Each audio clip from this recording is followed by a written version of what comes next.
403 meters. So Dragon's about 403 meters away from the International Space Station. So just around that waypoint 0 mark that we've been talking about. Now Dragon will continue past that point and into waypoint 1, which is again that 220 meter mark.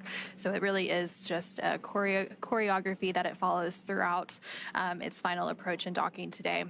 And if you think about the overall trajectory of approach here, you can kind of think of it as like an airplane that's in the air, where you're directly underneath it, but then you can walk in front of it and up to its nose. And that's sort of what Dragon's going to do here, moving from waypoint 0 up to waypoint 1. So you were mentioning the keep out sphere. So that's one of those invisible boundaries. There's also the approach ellipsoid, which we mentioned a little bit earlier today, but Dragon's already inside of that approach ellipsoid. So that's outside of the keep out sphere.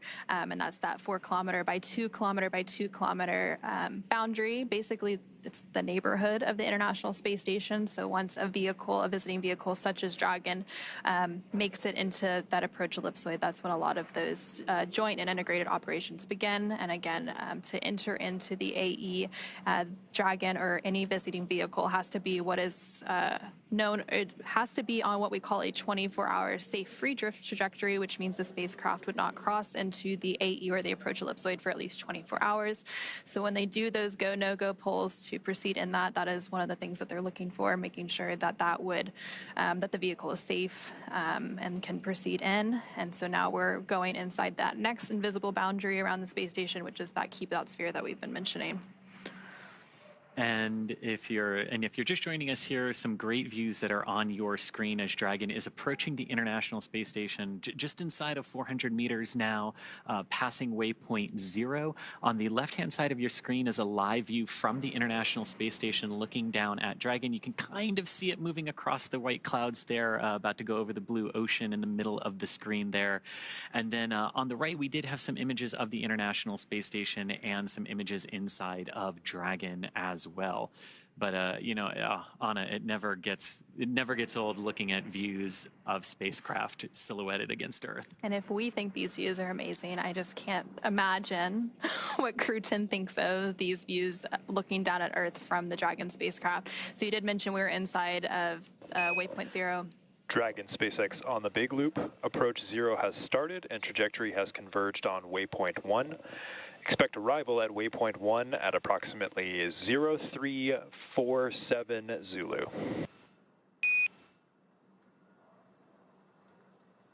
SpaceX Dragon on the big loop, copy 0347 Zulu for waypoint 1. And you hear that sequence of calls there confirming that Dragon successfully passed waypoint 0 and the trajectory has aligned where we want it to waypoint 1. So everything going very, very good there.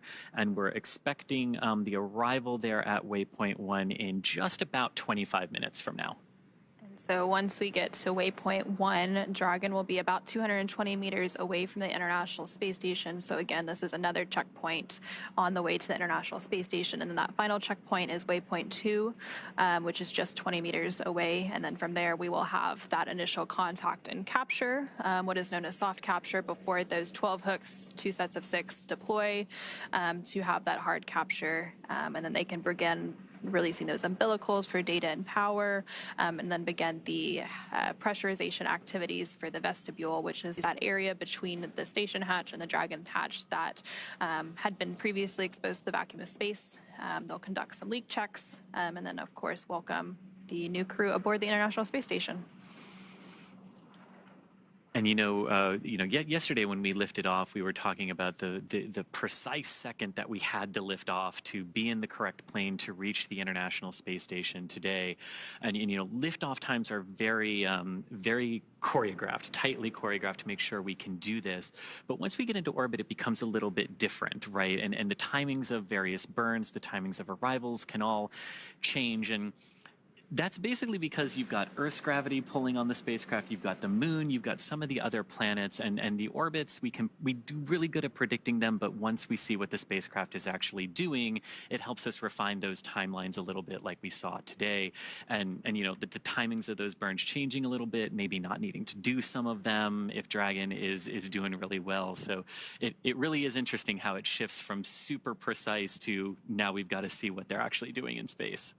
Typically, when we have a launch, we have what's known as a targeted docking window. So then, of course, it shifts a little based on those burns, whereas the launch itself is an instantaneous launch window, so it has to go at that exact minute and second. So again, yesterday's launch took place at 7:03 p.m. Eastern, 4:03 p.m. Pacific, and since then, Dragon has had about a 28-hour journey to make its way to the International Space Station. Dragon is now just about 330 meters away from the International Space Station. It's now inside Waypoint 0, approaching Waypoint 1, which is that 220-meter mark. And then from there, it'll continue on and enter inside what is known as the keep-out sphere, which is that 200-meter boundary around the International Space Station before we have that docking. So it's been a long journey for Crew 10 since launch yesterday, and even before that, because they had all of those preparations leading up to launch, getting suited up, those final medical checks, all of the various processes that they went through prior to that liftoff at 7:03 p.m. Eastern, 4:03 p.m. Pacific. So I'm sure they will be glad to be welcomed on board the International Space Station in really just a few minutes from now. Yeah, and you know, after that liftoff yesterday, and after the crew initially got onto orbit, there were some things that they needed to do as Dragon, you know, configured itself for the orbital journey up to the International Space Station today. The crew got some time to eat, they got some time to rest and relax as well over the course of the last 28 hours. So it hasn't just been fully in their suits, in their seats. They were able to take those suits off shortly after liftoff. They are, of course, back in those suits now because during the more critical operations of spaceflight, such as launch, docking, undocking, and reentry and splashdown, we do have the crews in those intravehicular activity suits, or IVA suits as we call them. So you'd mentioned a little bit some of the free time that they've had without those suits. They did have that sleep period. They woke up today around 8 a.m. Central, 8 a.m. Pacific, 10 a.m. Central. So they've been up for about 10 hours or so getting ready for today's docking operations, but they did have that time to take a nap and get well rested and ready to be part of the Expedition 72 crew. And also on the International Space Station, not that long ago, the ISS crew was actually asleep right before we came on air. So they finished those post-sleep operations that they go through to start getting ready for today's docking operations. Again, NASA astronaut Nick Hague will be monitoring Dragon's approach. And SpaceX Dragon on the big loop. Expect reconfiguration of C2V2 return link to support docking video shortly.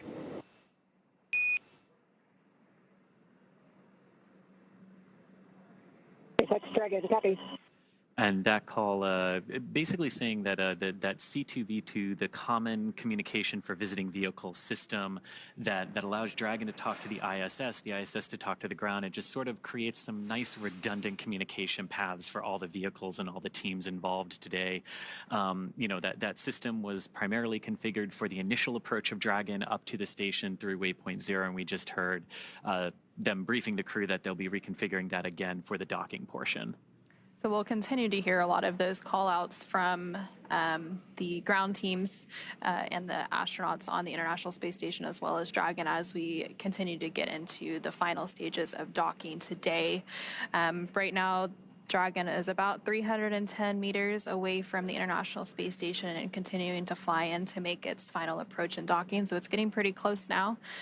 And there you're continuing to see, if you squint, you can see a view of Dragon there in the center of your screen. So again, these are views captured by cameras on the International Space Station. And so that is the Dragon Endurance spacecraft. And it's actually the fourth flight for that Endurance spacecraft. It previously flew 3 other commercial crew program missions, Crew 3, Crew 5, and Crew 7. And the fourth flight, obviously, today for Crew 10. That's right. And overall, this is the 10th crew rotation mission for NASA's Commercial Crew Program that Dragon is flying. It's also Dragon's 14th human spaceflight mission to the International Space Station. mission and Dragon's 16th human spaceflight mission overall, since Dragons don't always go to the International Space Station, but we have had 2 free flyer missions in the Inspiration 4 and Polaris Dawn missions as well. And with the Crew 10 mission, Dragon has carried 60 crew members at this point across its 16 missions.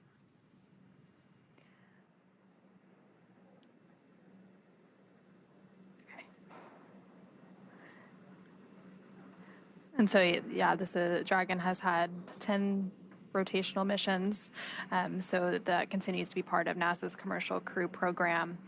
We also have, of course, the Commercial Resupply Services, and we have the Commercial Earth Orbit Development Program working on potential future commercial space stations. So space is really becoming a commercial public-private endeavor. And you see that here as Dragon is docking to the International Space Station, obviously a government platform, but commercial partners bringing crew and cargo and things to the International Space Station. Again, once Crew 10 is on board the International Space Station, they will partake in a multitude of science experiments, technology demonstrations, all for the benefit of humanity. And so as Dragon continues to make its final approach to the International Space Station, now about 370 meters away, let's go ahead and turn it back over to NASA's Gary Jordan at NASA's Mission Control Center in Houston. Hey, thank you, Anna. We are following along on the action here. Now inside the approach ellipsoid, we are in what is called joint operations. Both teams in each of the flight control rooms here in Houston, as well as where you are, Anna, at the Mission Control Center over in Hawthorne, California, with the SpaceX teams, are operating by the same joint flight rules. They're working through the procedures step by step, doing go, no-go polls along the way to make sure that all teams are ready for the next steps. The teams here in Mission Control Houston are currently polling to make sure that we can pass Waypoint 1 and go inside Waypoint 2. When we pass Waypoint 1, we're going to be inside what is called the Keep Out Sphere. Now, when we cross that boundary, there are a new set of flight rules to abide by and a new set of conditions to make sure that the crew can proceed all the way to docking, currently scheduled again for tonight at 11 p.m. Central Time, 9 p.m. Pacific. So the station is continuing to prepare for the crew's arrival. As I mentioned before, the station's solar arrays are feathered. We did configure the station itself to be in the docking attitude, and teams here are working through the C2V2 system, the common communication for visiting vehicles, power cycling that and make sure that data is flowing between the two spacecraft, the International Space Station and Crew 10 Endurance, and that the Crew 10, when it's on the docking axis right in front of the International Space Station going in towards the forward port, has a perfect view of the docking ring, of the docking port, the International Docking Adapter. And as it closes its way in, has all the data Dragon is transmitting docking camera video. Please confirm video and data updating in the Dragon docking monitor.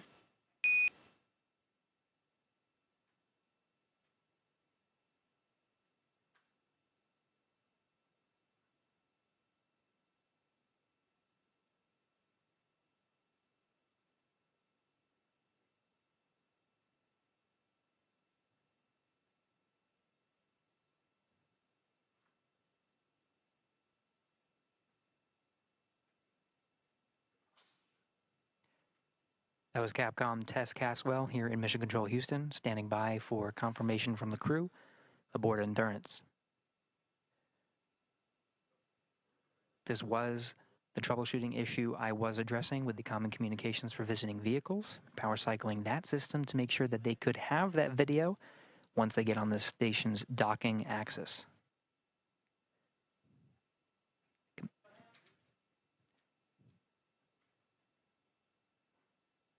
As we wait for crew confirmation, we are getting video from the International Space Station's external cameras. And Houston Station on the big loop, I can confirm I have good centerline camera. Station looks beautiful. Houston copies.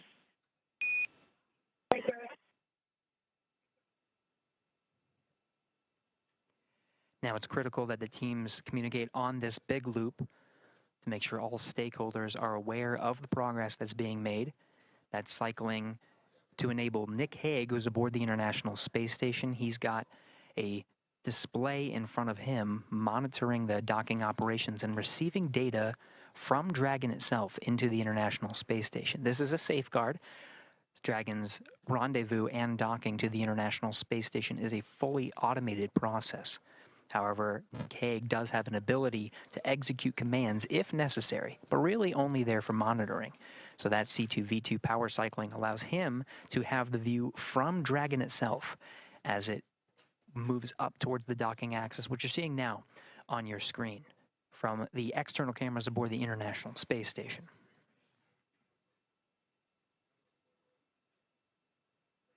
Hague monitoring Dragon's arrival, receiving data including range and range rate, making sure that Dragon is moving at the expected velocity, speed, position. Everything's positioned on board the International Space Station for docking. Again, the station itself at the docking attitude. Now again, the station teams here in the International Space Station flight control room polling to make sure that Dragon itself can proceed past Waypoint 1 towards Waypoint 2. Waypoint 2 being just 20 meters in front of the International Space Station's docking port. This will be inside the keep out sphere. It is Nick Hague monitoring the operations from the International Space Station. Now, once it makes its way in to dock with the space station, it'll be NASA astronaut Butch Wilmore that is tasked with the responsibility of opening up the hatches and preparing the station to welcome the crew aboard Endurance. This includes opening up several hatches, including the Node 2 hatch and the APAS hatch, both of which are closed for the docking operations and cannot be opened until the docking is complete. He'll start venting air to make sure that the air is circulating properly through the pressurized mating adapter, and there's no pockets of carbon dioxide, just a safety procedure. When he's going to inspect the hatch, he'll be wearing goggles and gloves for safety measures. We'll cover all of that post-docking, but that'll be Butch Wilmore's responsibility. We'll also be getting camera views from inside the station. These were set up by NASA astronaut Don Pettit. The crew waking up and making sure on an early day aboard the International Space Station, much earlier than their typical day. In fact, their crew wake period was just after midnight Greenwich Mean Time, which is the time that they operate aboard the International Space Station. They were up and making sure that everything was prepared for Crew 10's arrival today.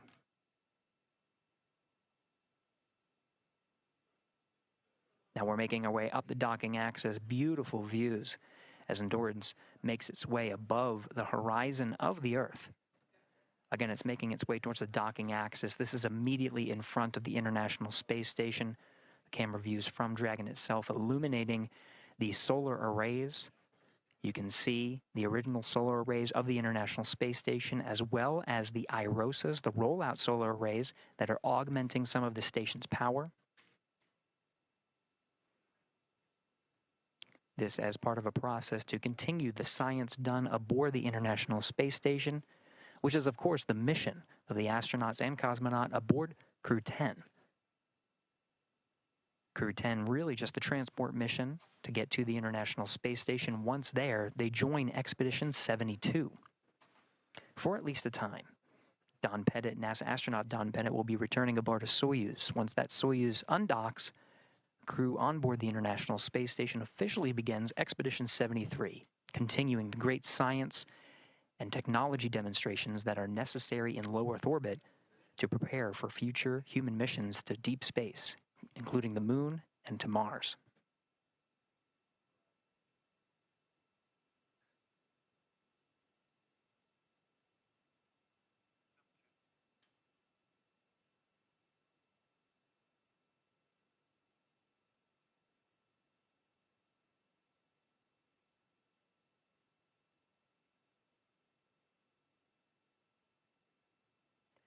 Camera views from inside Dragon Endurance showing displays that show some of the trajectory that is necessary to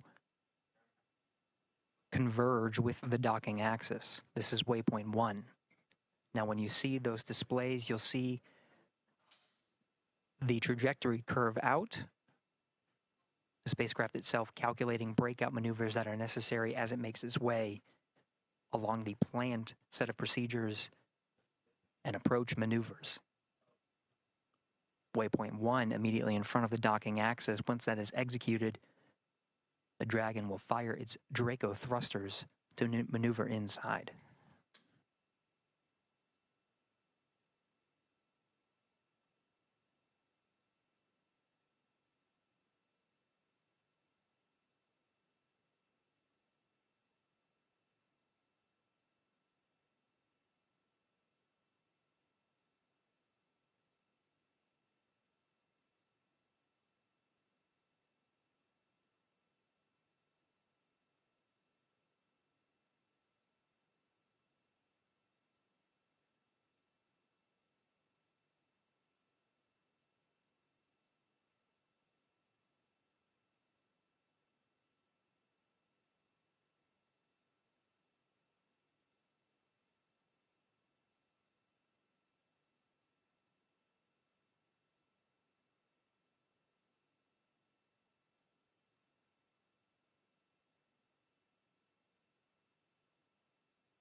We're inside 6 minutes from the planned arrival of Waypoint 1, continuing to get these fantastic views provided from the International Space Station, as well as from inside Dragon itself.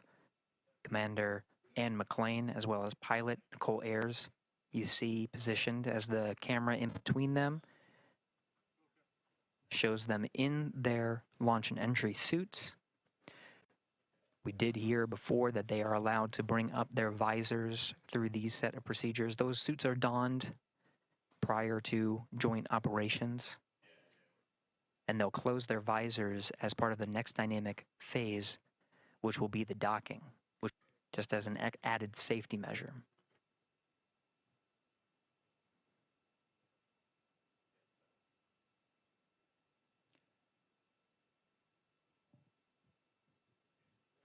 Endurance less than 300 meters from the International Space Station, being illuminated by an orbital sunset right now. The views you see of Earth and of Dragon will start to get a little darker as we enter into an orbital sunset and orbital nighttime. Dragon, now brightened by the sun, will start to dim, and you'll start to see the docking lights as well as the navigation lights.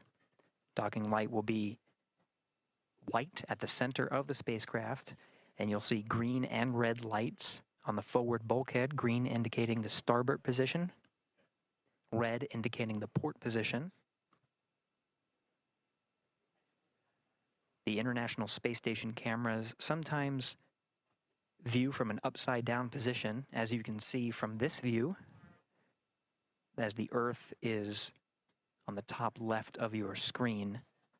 So the port and starboard navigation light positions will be reversed, but it's because the camera is sort of upside down from the position of Earth. Additionally, the cameras on board the International Space Station are subject to the radiation environment of the station. Now, the station itself does receive a certain amount of radiation, but also a certain amount of protection from the Earth's atmosphere. As we are in low Earth orbit, 250 miles from the Earth is not terribly far. There's still a decent amount of protection, but there is a higher radiation environment. When we enter into an orbital nighttime, some of the cameras, you'll start to see some pixels, different colors on the camera. As we enter into an orbital nighttime, those pixels and different colors become a little bit more apparent. Those are from the radiation environment, the radiation damaging the pixels inside the cameras themselves.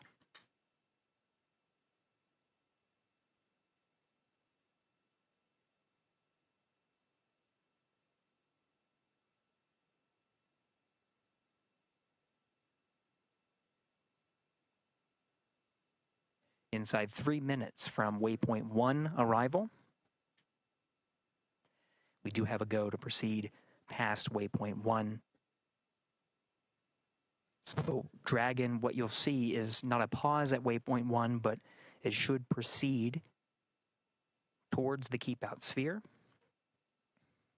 You'll notice some of the views change throughout our coverage here. The feeds coming from Dragon, you can see illuminating the International Space Station. Those feeds provided by ground SpaceX stations. On the big loop, approach 1 and soft capture ring extension will begin shortly. Dragon will continue its approach to waypoint 2.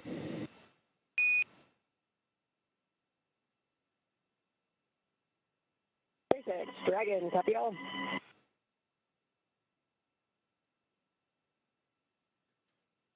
And that relayed from the SpaceX core in Hawthorne, California, confirmed by the crew aboard Endurance. We are proceeding inside the keep out sphere. You are seeing the docking light begin to blink at the center of Dragon Endurance. Features of Dragon becoming a little bit more apparent. The nose cone fully open, exposing the docking ring and the forward bulk of the Dracos. You did hear that Dragon will extend the soft docking ring mechanism. This allows for a cushioned contact as Dragon makes its way toward the international docking adapter. Docking comes in several phases, which includes contact and a soft capture, which is initiated by the docking ring. That docking ring is retracted to pull Dragon in closer to the International Space Station, and then begin a sequence to hard dock Dragon to the International Space Station. There are 12 hooks that are driven to really latch Dragon to the International Space Station. They're deployed in 2 sets of 6, and those will be confirmed by the crew. Once all of the hooks are driven, there is also an umbilical that extends and connects to an interface on the International Space Station side to provide power and data transfer between the 2 vehicles. Dragon right now operating on battery power and solar power that's generated from the trunk. Once Dragon attaches to the International Space Station, it'll be receiving power from the International Space Station through the duration of its stay aboard. We did hear confirmation that Dragon is passing waypoint 1. So we're now moving inside the docking axis and towards the keep out sphere.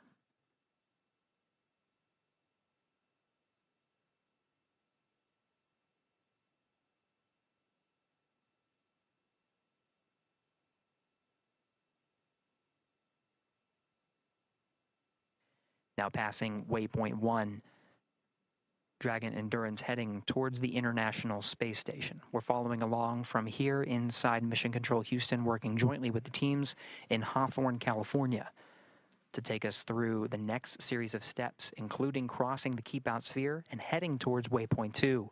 Let's send it back over to Anna and Chris in Hawthorne. And thanks, Gary. Yeah, so we have passed waypoint 1, so waypoint 2 is what is up next, and that will put Dragon only about 20 meters.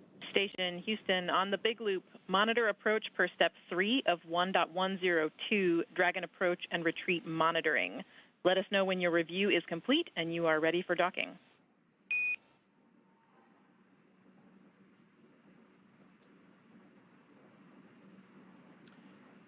You heard that. Station copies on the big loop, step 3, and I can confirm that review is complete and we're ready for docking. So that call there between the ISS flight control room and the crew on board the International Space Station. Houston copies. At waypoint 2, Dragon will hold for approximately 5 minutes. And you heard that call there indicating that the ISS... Thanks for the heads up. And the crew there are now ready for Dragon's docking to the forward docking adapter of the Harmony module of the International Space Station. Dragon approaching waypoint 2, which is the point about 20 meters from the International Space Station's forward docking adapter. And as we did just hear there, we are expecting Dragon to hold for about 5 minutes once it reaches that point. It crossed through waypoint 1 and waypoint 0 without having to hold. But again, these waypoints or checkpoints are places we can hold if we need to, and if we don't, we can proceed forward through them. And so we have gone through 2 of those waypoints, so waypoint 0 and 1, and so now Dragon is less than 200 meters away from the International Space Station, about 170 meters currently away from its target of that forward node 2 forward docking port. And there you're seeing a great view on your screen of the Dragon Endurance spacecraft as it makes its final approach to the International Space Station. The teams in Mission Control Houston the teams at the International Space, or not the International Space Station, the SpaceX Mission Control teams behind us are, of course, doing some final go, no-go polls for docking. It's one of the final checkpoints between those teams to make sure everyone is good to proceed and to dock. We did hear that there will likely be a brief hold at waypoint 2. And again, that waypoint 2 is just 20 meters away from the International Space Station, so very close at that point. So they will hold briefly, and then from there, we will have our final approach and docking. We will have an initial soft capture. We did hear that the soft capture ring was being extended a few minutes ago. And then from there, they will begin to deploy those hooks, 2 sets of 6 for a total of 12 hooks to get that hard capture. And during that final hold, that again, we're expecting around the waypoint 2 mark, which is 20 meters away from the space station. During that final hold, they can possibly wait for better lighting conditions. So the space station does have exterior lights and Dragon can dock in the dark. But of course, we go through an orbit every 90 minutes. So there's a sunrise and sunset every 45 minutes. So if they need to wait for a little bit of improvement in the lighting conditions, they can use that waypoint 2 hold opportunity to wait for things like that, ensure final alignment, ensure everyone is good to go for that final approach and docking. And as we could see right there, right before we switch to the inside view there, that's a great view on the outside.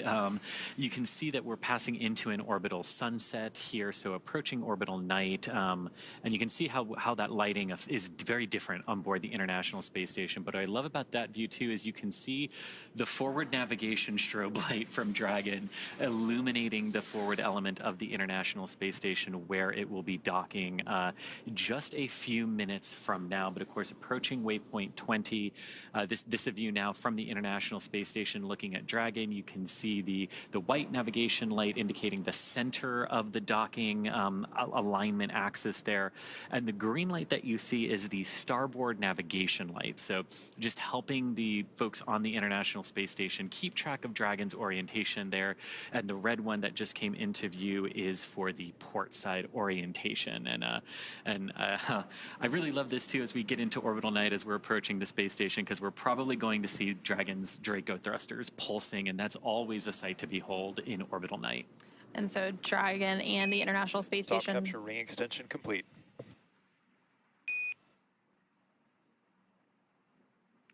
And we just heard confirmation that that soft capture ring extension has been fully completed. So that extension of the soft capture ring, it's fully out and ready for that soft capture, that initial contact with the International Space Station. So right now, the International Space Station and Dragon are currently flying over Canada. And they're continuing to make its final approach to the International Space Station, currently just over 100 meters away as it makes its way to that waypoint 2, which is 20 meters away. So a little over 80 meters to go to the international, or to that waypoint 2. And then that final initial capture, and then we'll have the hooks deploy and have that hard capture milestone. Now, as you're looking there at the SpaceX Mission Control here in Hawthorne, California, where we are, Dragon up on orbit as it is approaching waypoint 2 on that docking axis for the forward docking adapter.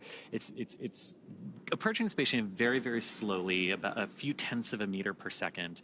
And it's also trying to keep in proper alignment with that docking port. But again, waypoint 2 is where we're going to stop based on the calls, and we can do some final alignments there and final checkouts. But so far so good for Dragon. About 28 hours after liftoff now, after lifting off from the Kennedy Space Center yesterday afternoon at 7:03 p.m., completing the docking in just a few minutes from now. And so Dragon is now less than 100 meters away from the International Space Station as it continues to make that final approach. And so right now we're seeing those live views of the SpaceX Mission Control team here in Hawthorne, California. And typically we'll go back to these views when we do have those brief loss of signal between the International Space Station and Dragon and the ground. And we'll regain those views shortly. It's just a handover between satellites. So that tracking and data relay satellite system that the International Space Station relies on, they have a brief handover period between satellites, which causes a loss of those views periodically throughout our coverage. Kind of like going from cell phone tower to cell phone tower. And so let's see, Dragon is less than 80 meters away, so continuing to approach waypoint 2, about 60 meters to go until it reaches waypoint 2. Again, we are expecting Dragon to hold at waypoint 2 for just a few minutes to ensure final alignment, to ensure lighting conditions are good before we have that final docking. We are expecting that docking to take place around 9 a.m. Pacific, a little bit later than that. And right before that final docking takes place, we will hear that call for CHOP that we mentioned previously, which is the crew hands-off point. So right after you hear that call is typically when that soft capture takes place. And that CHOP call that we've been talking about, and basically what that means is the crew can no longer manually abort Dragon away from the International Space Station if there should be a reason to do so. It would all be based on Dragon's automation at that point. Everything going very well for Dragon as it continues to approach the space station. The crew monitoring the automated approach for the vehicle, as well as any escape options they might have to do, but again, not expecting to have to use those. Station Houston, on the big loop, the no exercise constraint for docking begins now. Station copies. And so you did just hear a call up from the Capcom or capsule communicator at Mission Control in Houston to the crew on the International Space Station, mentioning that the exercise constraint has started. So typically when we have visiting vehicles such as Dragon arriving and departing the International Space Station, there are constraints on crew exercise, and that's basically to prevent additional loads from being imparted on the station during these dynamic operations. And I love this sort of night vision-esque view here from Dragon looking at the International Space Station. So this is a view from the Dragon Endurance carrying the Crew 10 crew. The forward docking port there is in the center of your screen, sort of being illuminated every few seconds by that light from Dragon. And what I love about this is you can see the Crew 9 Dragon directly above that docking port. And of course, Crew 9 going to be coming home after a brief handover period with the Crew 10 crew. And then inside of Dragon Endurance here, you have Commander Anne McLean on the left-hand side of your screen, pilot Nicole Ayers on the right. Next to Nicole is Roscosmos cosmonaut Kirill Peskov, and on Anne's left is JAXA, or Japanese Aerospace Exploration Agency astronaut Takuya Onishi. Anne and Takuya are returning to the International Space Station for their second long-duration missions, and Nicole and Kirill are on their first missions to space. So it's getting pretty real for the 4 crew members that make up Crew 10. Right now, they are just under 25 meters away from the International Space Station, so just outside of that waypoint 2, which is that point at which Dragon will hold for a few minutes. On the big loop, you see we're approaching waypoint 2. Crew visors are closed. Copy. Crew 10 visors are closed. We did just hear that confirmation that the crew is approaching waypoint 2, so they see that on those screens in front of them. They see the distance, and they're able to monitor that approach as well. And this is great because you can see Dragon's Draco thrusters firing here. You've got the red and the green navigation lights as well as the white one, but all those little flashes and pulses that you're seeing around the vehicle are the thrusters, keeping that alignment as we continue to approach waypoint 2, 20 meters from the ISS, where again, we are expecting to hold for a few minutes up. And you can see we're really getting close considering now we're really illuminating that forward docking port with Dragon. And so Dragon is actually at that waypoint 2 mark now, just around 20 meters away. So we will have that hold briefly. And recently, the team in Mission Control Houston did conduct their final go, no-go pull as well for docking. SpaceX on the big loop. Dragon is holding at waypoint 2 for Dragon eye assessment. You hear that confirmation. Dragon, copy. And you hear that confirmation that Dragon is holding. Now you're on the left-hand side of your screen as you're looking from the ISS's camera out at Dragon.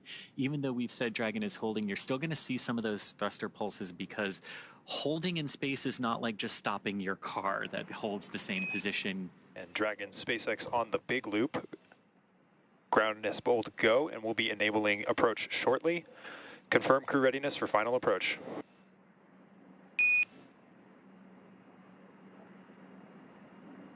SpaceX Dragon, Crew 10 is ready for final approach.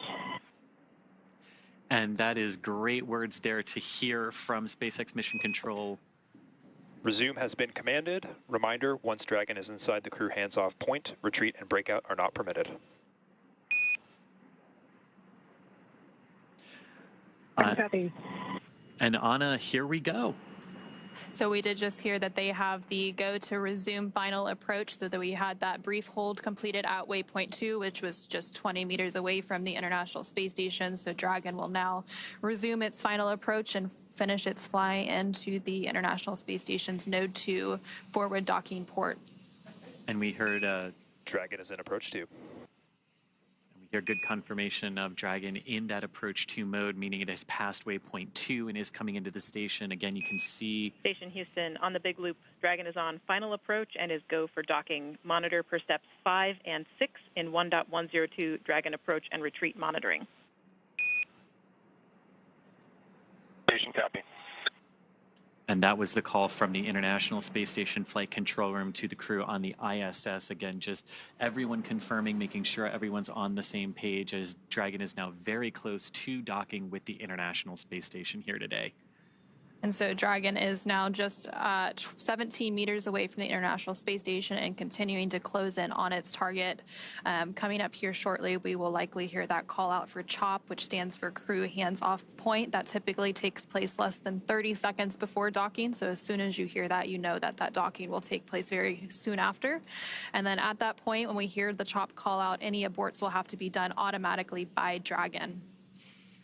And so also on the International Space Station, we have NASA astronaut Nick Hague monitoring this final approach. And then once Dragon is docked, NASA astronaut Butch Wilmore will walk through those hatch preparation and opening steps to welcome the crew on board.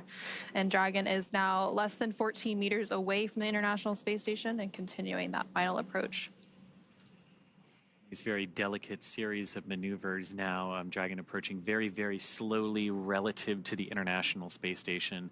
Again, we talked earlier that launch is all about accelerating the vehicles to orbital velocity, and even though both Dragon and the ISS are traveling at about 17,500 miles per hour or 27,500 kilometers per hour, they are moving very, very slow, like 1/10 of a meter per second in relation to each other right now.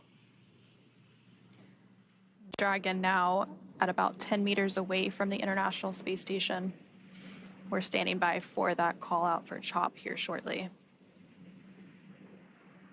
SpaceX Dragon, 10 meters. Copy, 10. And again, you're looking at the forward docking port of the International Space Station, which is mounted to the Harmony or Node 2 module of the space station. The Crew 9 Dragon, which has been there since September, is also attached to a docking port on this module, and that Dragon is actually just off the top of your screen there as Crew 10's Dragon comes in for docking in just a few moments. And I love these views again. You've got the Dragon, you've got the ISS staring at Dragon on the left-hand side of your screen, and you've got Dragon looking at its docking port on the ISS on the right.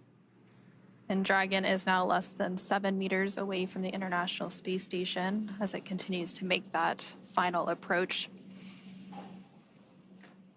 Traveling with a range rate of less than 0.082, which, as you mentioned earlier, it continues to get slower and slower as we make this final approach. 5 meters. Copy, 5 meters. So the next call we should hear is CHOP, or that crew hands-off period, followed moments later by docking. That typically comes at about 2 meters away from the International Space Station. Right now, we're less than 4 meters away.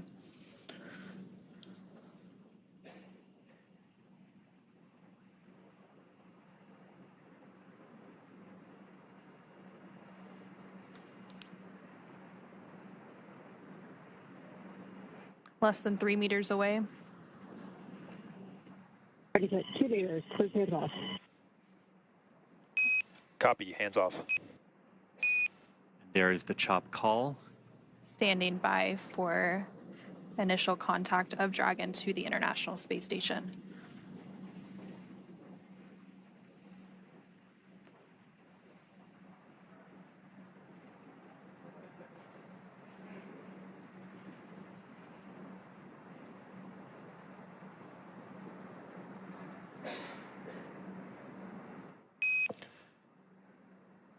Dragon contact and soft capture complete. And there you heard Dragon has successfully docked to the International Space Station. We have contact and soft capture confirmed. Soft capture meaning that the initial soft capture ring around Dragon has physically connected with the International docking adapter. And this is just the first part of the overall docking sequence, Anna. And so we did have that contact confirmed at 9:04 p.m. Pacific, 11:04 p.m. Central, while both Dragon and the International Space Station were flying 260 stat sheet Soft miles. capture ring retraction in progress. Flying 260 stat sheet miles over the Atlantic Ocean, and we did just hear confirmation that that soft capture ring is now beginning to retract. So they're beginning those steps to firmly attach Dragon to the International Space Station so that we can have what is known as a hard capture. And again, as we mentioned earlier, like all the timings of these events are a little nebulous and they can change around by a couple of minutes here. So while we were expecting completion of we're expecting the completion of soft capture ring retraction, which we heard was already underway in just a few minutes. That will be followed by the start of the hard capture sequence, which is a series of 12 hooks that are separated into 2 batches of 6 that drive between Dragon and the International Space Station to really hard connect them together. And then after we have that, we have a whole bunch of other things that sort of come into place at that point once Dragon is securely on the Harmony module of the ISS. Once those soft capture systems retract, the spacecraft will get in closer for the hard capture. And then and that's about a 15-minute process. And so once those hooks are fully driven, so those 2 sets of 6 hooks for a total of 12, then we will see those umbilicals deploy. And again, that helps to hardline the data and power from the International Space Station to Dragon. And then the crew on the International Space Station, as well as Dragon, will get ready for the hatch opening operation. So they will have to pressurize the vestibule. Again, that is that space between the Dragon hatch and the Space Station hatch that was previously exposed to the vacuum of space prior to this docking. Again, we had that docking initial capture at 9:04 p.m. Pacific. So they will work to pressurize that space, perform a series of leak checks, and then once everything is good and they get the go-ahead, they will open those hatches. Again, there's the hatch on Dragon that has to be open, as well as the station hatch, to then bring the crew tent onto the International Space Station. And there you're actually getting a live view from the International Space Station looking at the station hatch that will have to be opened before you can get to the Dragon hatch and bring the crew on board. And they will be welcomed by the Expedition 72 crew. And they will have a brief welcoming ceremony, and then they will go into a safety briefing and get up to speed and adjust to life on station. Again, completing that handover period with the Crew 9 crew before Crew 9 returns home. And then they get to work. Because as exciting as the last 28 hours have been from launch until docking, this is just the beginning of a multi-month mission for Crew 10. They're joining the Expedition 72 crew, which has been ongoing for the last few months aboard the International Space Station. And about a month from now, when a Soyuz crew rotation from Russia completes, that will actually mark the start of Expedition 73, which our Crew 10 crew will be joining. And of course, there are about 200 science experiments that the crew will be performing over the course of their multi-month mission up there. And I can't wait to see it and everything that they're going to be able to do up there. So they will be contributing to about 200 different experiments and technology demonstrations from human research. They're doing some flammability studies. Ring retraction complete. Docking sequence is holding for MCS reconfiguration. And we did just hear confirmation that the soft capture ring has been fully retracted. So again, that soft capture that happened with the initial contact about 4 minutes ago at 9:04 p.m. Pacific, 11:04 p.m. Central, as the International Space Station and Dragon were flying over the Atlantic Ocean. They are going to hold that docking's hard capture sequence a little bit to make some final configurations. We do expect that full hard capture process to take about 15 minutes, so we have about 10 or so more minutes to go there. The next step in that process will be to begin to deploy those hooks. Again, there are 12 total hooks that have to fully engage and really bring Dragon in for a nice hard seal to the International Space Station's forward docking port. And sort of like a lot of things with spaceflight, docking is not just a singular instantaneous event when the two vehicles actually meet and connect with one another. There's the soft capture, which we're through with Dragon right now. There's also, like the vehicles are moving in relation to one another at docking, so they've also got to make sure that any motion between them is dampened out and that they are really ready for that hard capture connection. And there you're seeing a live view on your screen on the right-hand side. That's a view from the International Space Station of the Dragon spacecraft Endurance, now docked to the International Space Station's Node 2 forward docking port. And again, that docking took place at 9:04 p.m. following an approximately 28-hour journey. Station Houston, on the Big Loop, MCS configured, proceeding with hook driving. Station copies.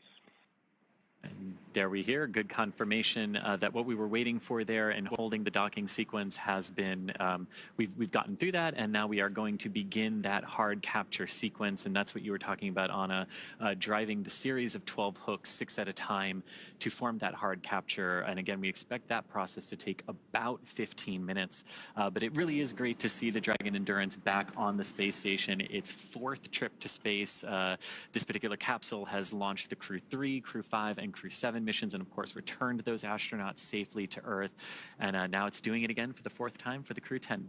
And it's the 10th total rotational mission for SpaceX flying crew to the International Space Station.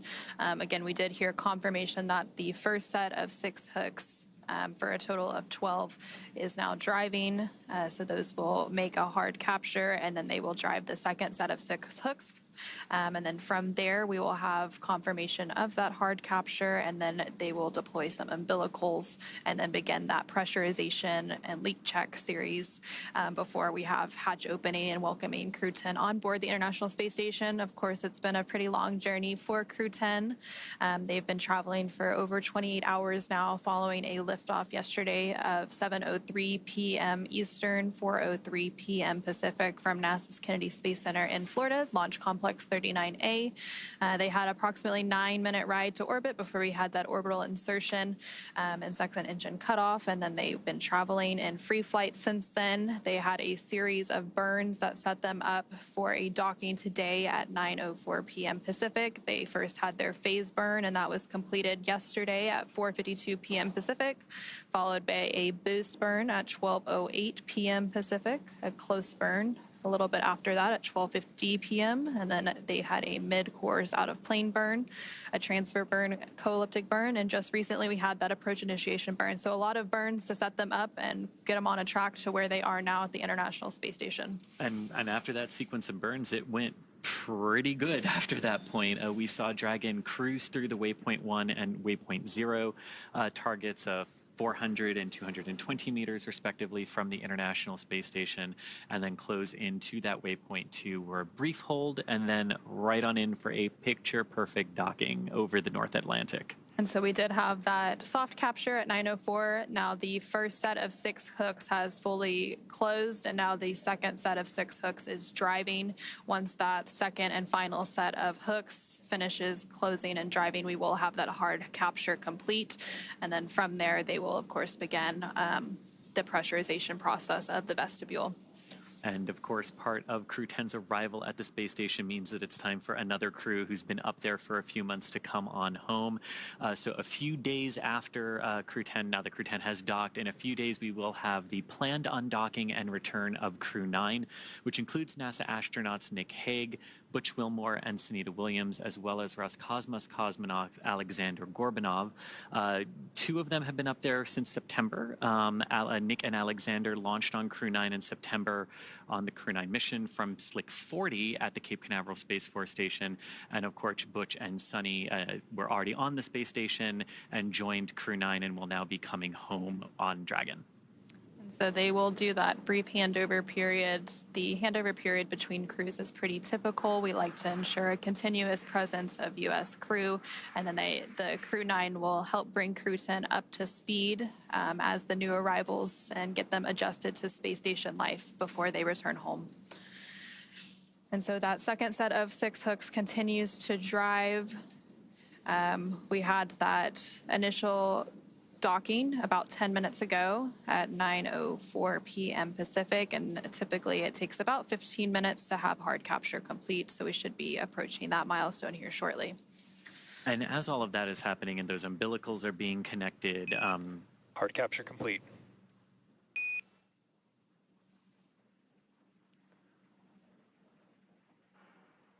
And there we heard confirmation that we do have hard capture, so all 12 hooks have finished driving.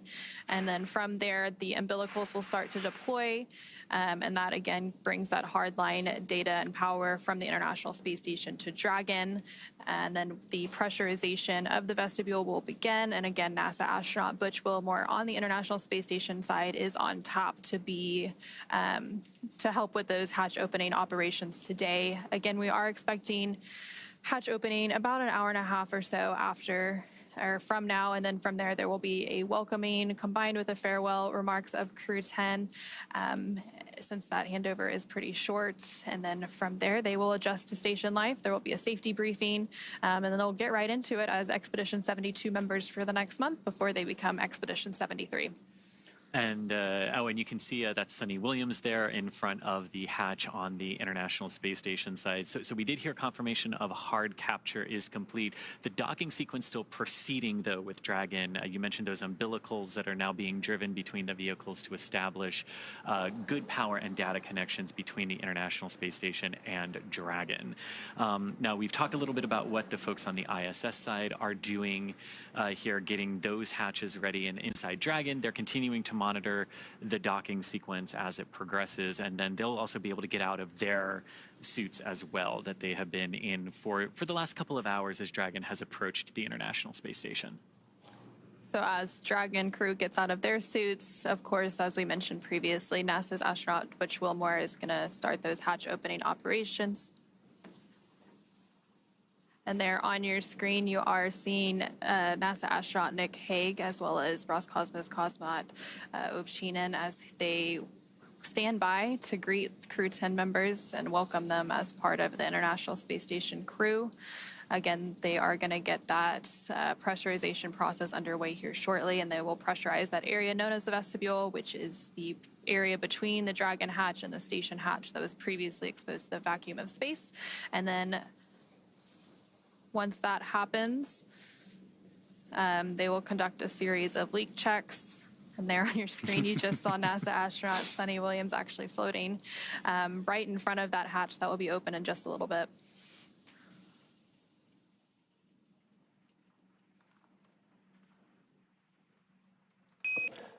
Dragon, SpaceX on the big loop. Docking sequence complete. Ground will be enabling hardline power and comm connections shortly. You are go to doff suits per procedure 4.012. Crew 10, welcome aboard the International Space Station.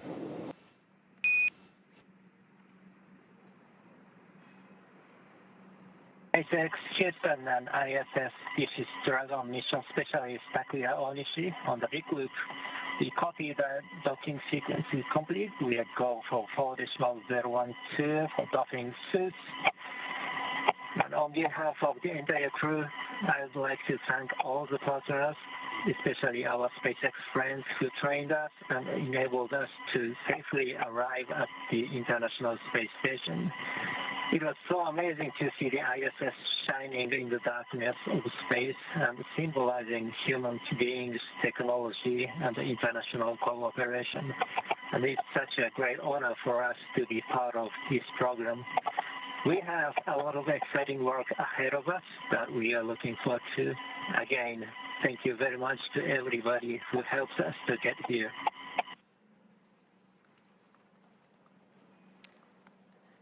And there you just heard some really nice words between Crew 10 as they have now arrived at the International Space Station. We do have that confirmation of hard capture complete. Again, those words were coming from JAXA, or Japan Aerospace Exploration Agency astronaut Takuya Onishi, who is serving as one of the mission specialists for Crew 10. And so now with Dragon successfully and safely docked. And Houston copies all. Welcome to the International Space Station, Crew 10. We look forward to your work and the spirit of cooperation with which you've arrived.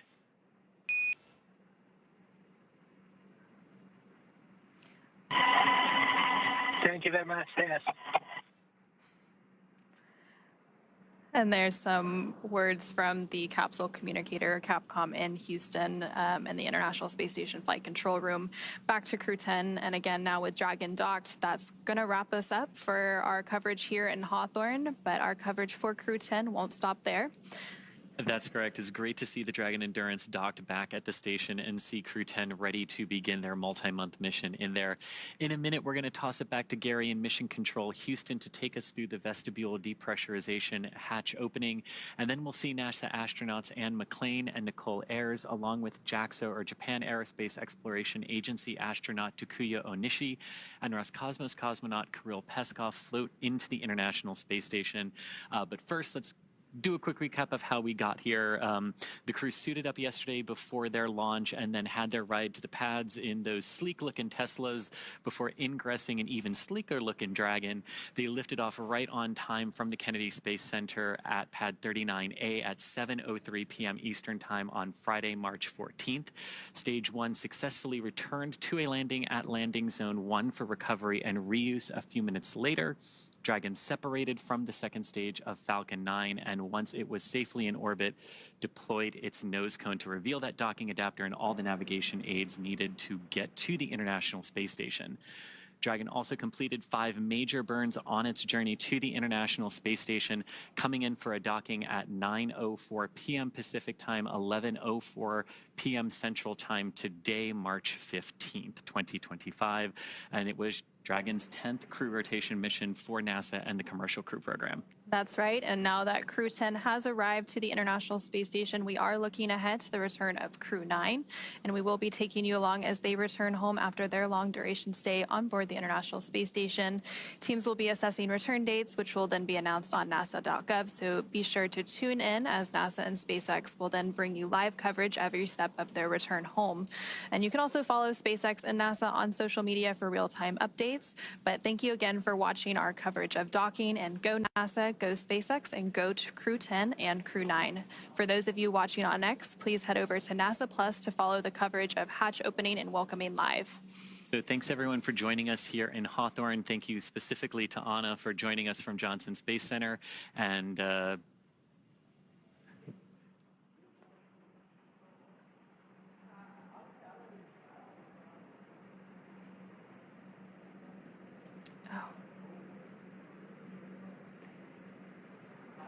And thank you everyone again for tuning in. We'll now go ahead and pass it over to NASA's Gary Jordan at the Johnson Space Center in Houston, who will continue sharing the mission of hatch opening and welcoming as the crew prepares to board their home for the next few months, the International Space Station. Thank you so much.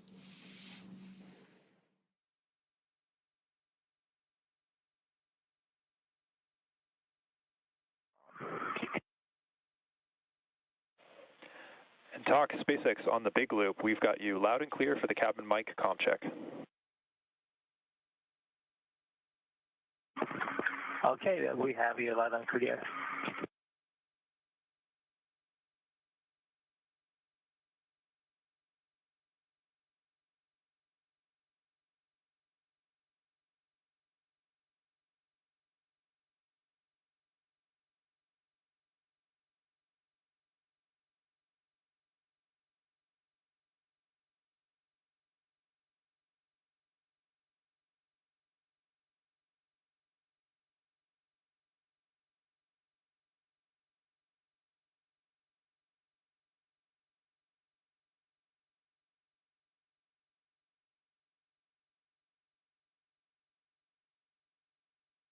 This is Mission Control Houston. You're looking at a live view of the International Space Station Flight Control Room.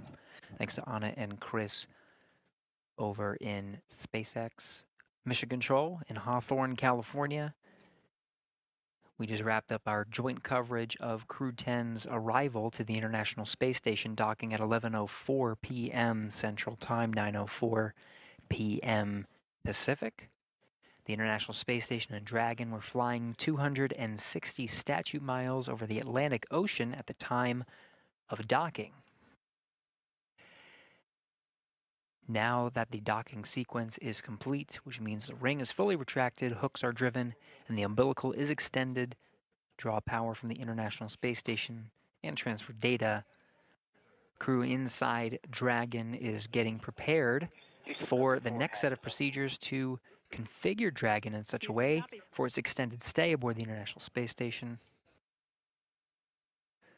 while the crew aboard the International Space Station prepares for opening up the hatches on the other side. Now, the hatch opening sequence is quite extensive. We're expecting the Dragon hatch to be opened a little less than an hour and a half from now. The projected time is 12:45 a.m. Central Time on March 16th. However, this is a variable time. It is the expected time that the Dragon hatch will open. Shortly after, we are planning a welcome ceremony as well as a farewell ceremony, given a shorter duration handover period for the crew aboard the International Space Station before Crew 9 undocks. We will say hello to the Crew 10 astronauts and cosmonaut aboard the International Space Station, welcomed by Expedition 72, while Crew 9 says farewell ahead of their next few days of getting their SpaceX Dragon spacecraft configured for undock and return to splash down off the coast of Florida. Right now you're looking at Dragon Endurance docked to the forward port of the International Space Station. Crew 9 Dragon docked to the Zenith port.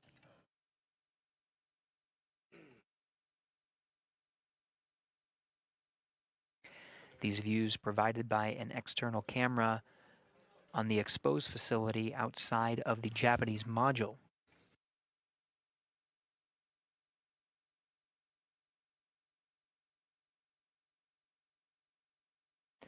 Right now we are in an orbital sunrise, so we are seeing Dragon being illuminated by the sun as we cross the terminator line.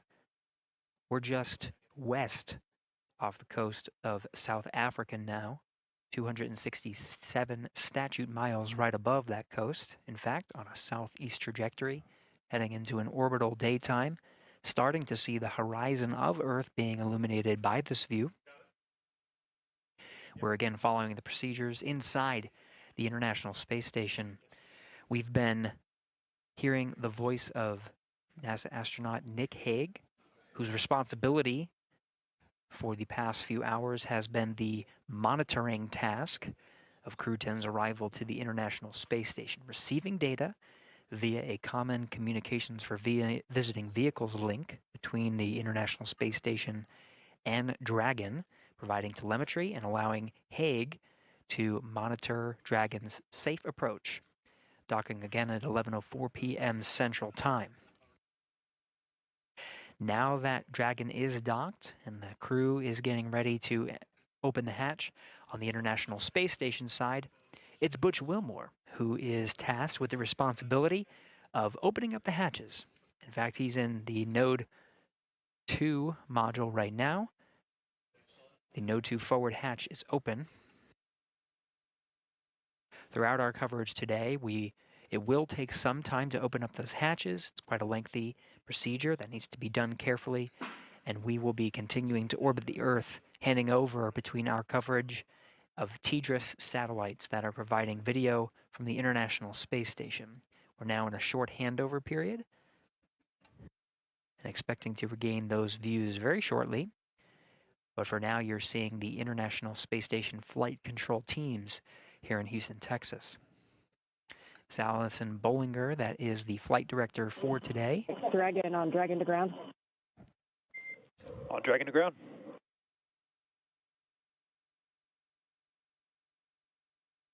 Station coming a little broken. Wondering if you're going.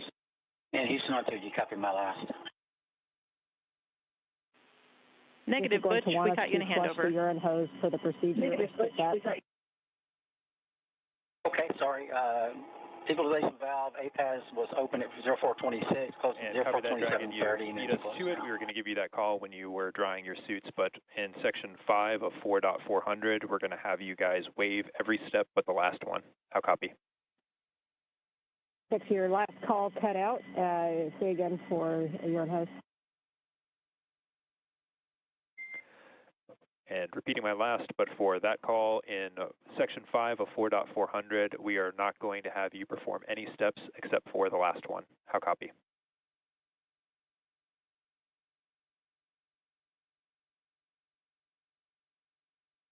Six Dragon, your call keeps cutting out after about a sentence. Trying again shorter, do not perform section 5. How copy?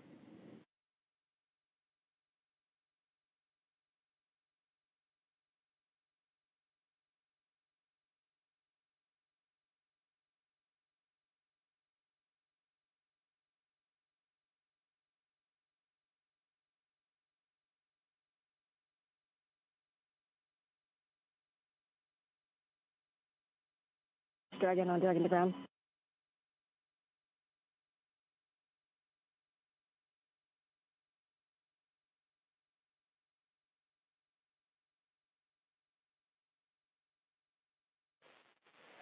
And Dragon SpaceX on the big loop, with Dragon to ground being in and out, we can report here that there's no need to perform section 5 of 4.400. How copy?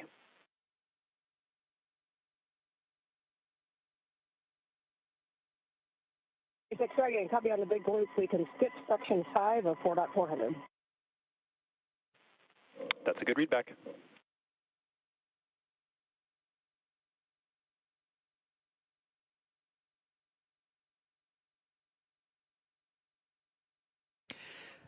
This is Mission Control Houston following along through the procedures. Crew 10 working through the steps inside Dragon Endurance, a view from which you are seeing the outside of the spacecraft from a camera mounted on the exposed facility of the Japanese module. Inside, the crew are working through steps. They wore their SpaceX launch and entry suits through the duration of today's procedure, docking to the International Space Station as a safety precaution, closing those visors and having the suits as an extra layer of protection. Now that we are docked and hard docked to the International Space Station, that docking sequence complete, the crew may doff or take off their suits and start configuring the cabin of Dragon for opening up the hatch.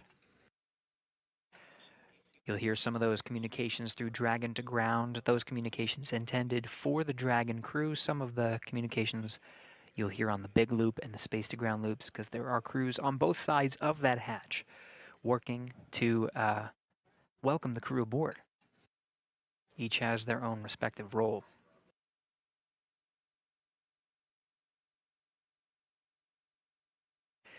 Again, while the Endurance crew works to doff their suits and configure the Dragon cabin, International Space Station flight engineers working to open up the hatches and welcome the crew aboard. Confirm that the Node 2 forward hatch is already opened inside of Node 2.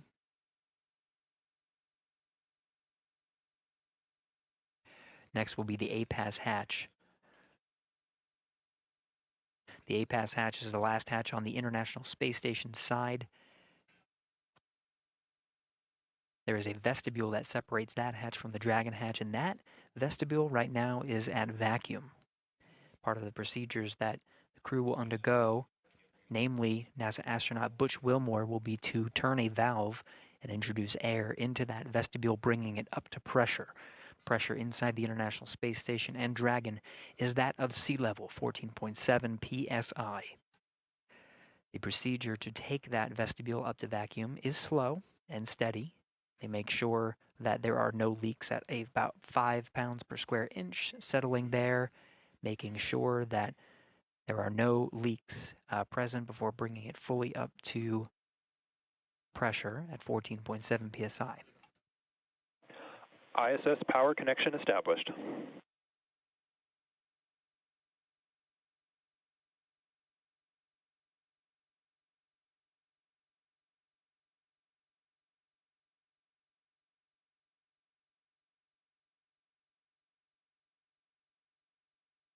Part of the docking sequence is to extend an umbilical from Dragon to the International Space Station.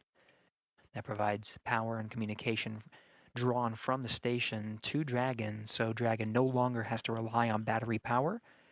And the solar arrays that you can see, the black paneled section at the trunk from this view, that call was confirming that power is successfully being drawn from the International Space Station into Dragon. Dragon no longer needing to rely on battery power.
This is Mission Control Houston, still getting views, though they will be interrupted. You see here from aboard the International Space Station, we're anticipating some very short handovers in communication and views from the International Space Station. It's the teams here you see in Mission Control Houston that are walking through the operations and working with the teams aboard the International Space Station, as well as the flight control teams in Hawthorne, California, and the crew aboard Crew 10 to prepare for the crew's arrival. It'll be this team that witnesses the welcome of Crew 10 aboard the International Space Station when hatches open and the crew floats aboard.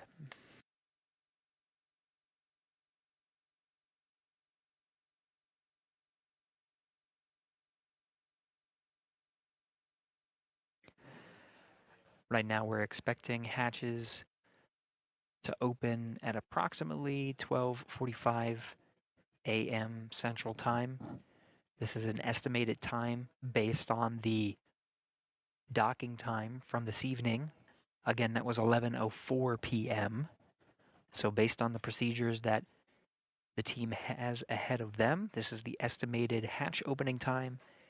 We will remain on air and continue our coverage of the hatch opening procedures and welcome ceremony aboard the International Space Station.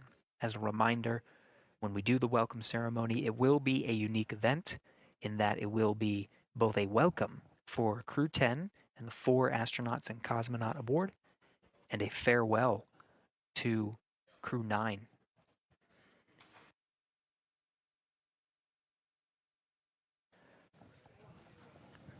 This is due to a shortened period between the arriving spacecraft and the departing spacecraft, and the series of procedures that the astronauts need to undergo to prepare for departure.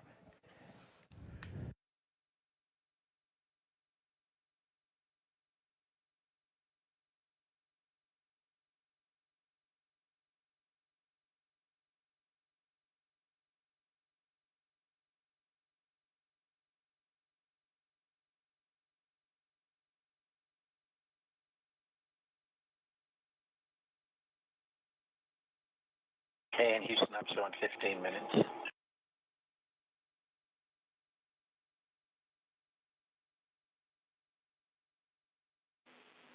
Butch, we copy. We are still assessing.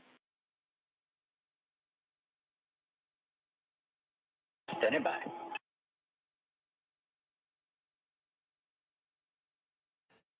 Tess Caswell is the Capcom here in the room today. In the blue blazer, Allison Bollinger.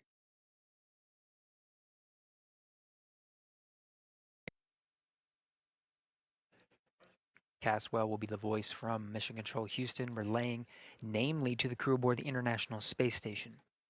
Through these hatch opening procedures, it's Caswell's responsibility to communicate with the crew inside station. This includes NASA astronaut Butch Wilmore, tasked with the hatch opening procedures, as well as Nick Hague, who is in the monitoring role during Crew 10's arrival and docking, or approach and docking to the International Space Station.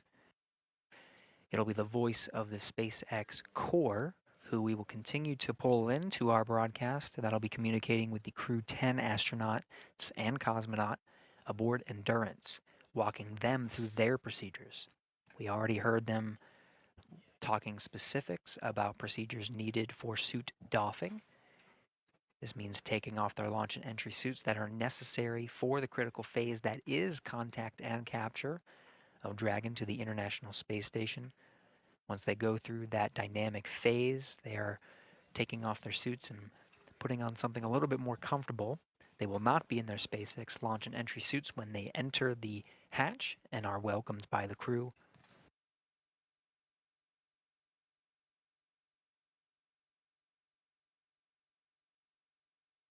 Caswell will be the voice here in Mission Control Houston that walks the crew through the welcome ceremony. Again, that will be the formal greeting. We'll see all 11 crew members aboard Expedition 72 in Node 2 of the station. This is at the very forward end, and it is the forward hatch that will be opened and is opened currently, the Node 2 forward hatch. and where Dragon Endurance is currently docked, the forward end of the space station. It is the teams here that are walking the astronauts through the procedures to open up those hatches. Views are expected to be regained from space momentarily. It is Butch Wilmore who is tasked with the responsibility of the hatch opening procedures. You can see the Node 2 forward hatch. Now that we have views again, the white circle deeper into the hatch, and that pathway down there behind the hatch is called the pressurized mating adapter. It's that white hatch right there that is the A-pass hatch. Station Houston on the big loop for Butch. Expect approximately 10 more minutes before we're ready to press.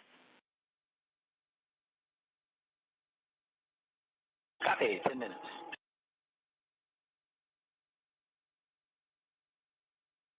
Prior to Dragon's arrival at the International Space Station, the International Docking Adapter, which is on the other side of the hatch, just right there, has been exposed to vacuum and the harsh conditions of space, being exposed to intense sunlight and sunsets, plus 200 degrees Fahrenheit and minus 200 degrees Fahrenheit in sun and shade, respectively.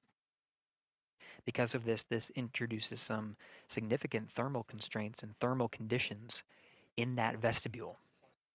Now, when Dragon docks, that vestibule is at vacuum, and the task here is to bring, you can sort of see the black structure on the right of your screen there. That's the pressurized mating adapter. Of course, Dragon, you can see that there. But the white in the middle, that's the International Docking Adapter. That is that vestibule. It is that section there that needs to be pressurized up to 14.7 pounds per square inch. What the teams here are relaying is that those thermal conditions need to dampen out. If they were to pressurize now, there would be too much fluctuation to accurately read if there is indeed a leak. Could it be a leak, or could it be the thermal fluctuations from the intense environment that was in that vestibule?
We're taking a pause from our commentary here.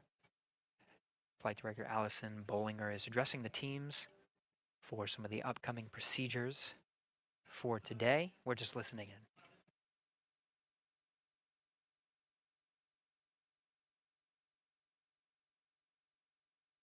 Dragon on the big loop in Dragon procedure 4.012, step 5, alpha 6, suits are drying. Copy, we're with you for suit drying.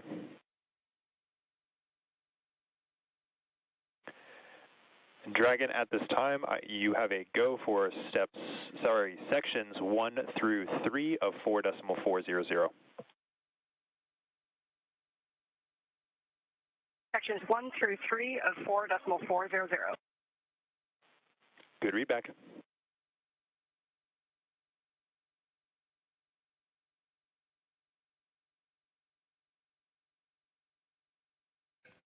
As we get live views from here at Mission Control Houston, the calls you heard were of Commander Ann McLean inside Dragon Endurance, speaking with the core, the equivalent Capcom role over at Mission Control, the SpaceX's Mission Control over in Hawthorne, California. You heard that they completed their suit doffing and are now drying their suits, setting them aside, going through the next steps of procedures. Meanwhile, inside the International Space Station, the crew is preparing, the Expedition 72 crew is preparing for Crew 10's arrival. An excited NASA astronaut Sonny Williams, with camera in tow, getting ready to welcome the crew.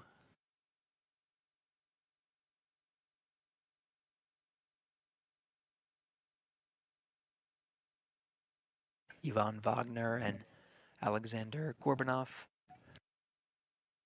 here in view as well. It'll be the entire Expedition 72 that greets Crew 10 as they enter through the hatch.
Dragon Houston on the big loop, stand by for hardline audio config.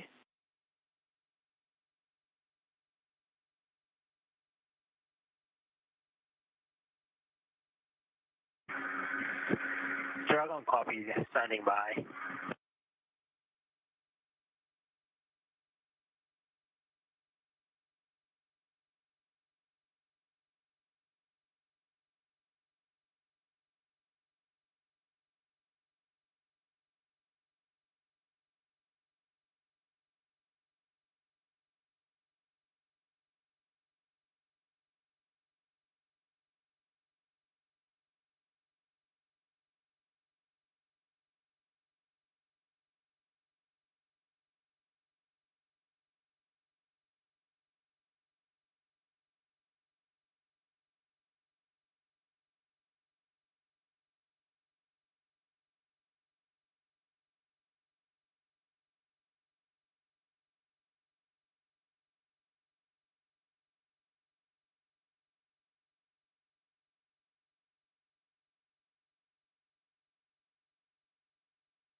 Station Houston on the big loop for Butch, you are go in step 3.1.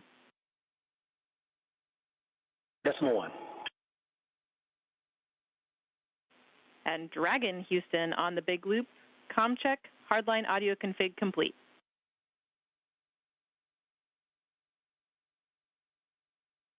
And Houston Dragon, I have 11 clear. How me? Loud and clear, talk.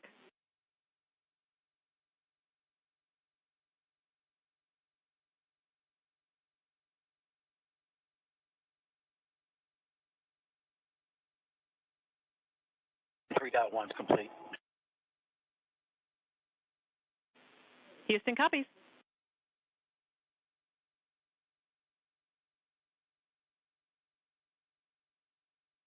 I'll just wait for your go at 3.2. Copy.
Station Houston on the big loop. Butch, you are go in step 3.2. Going 3.2.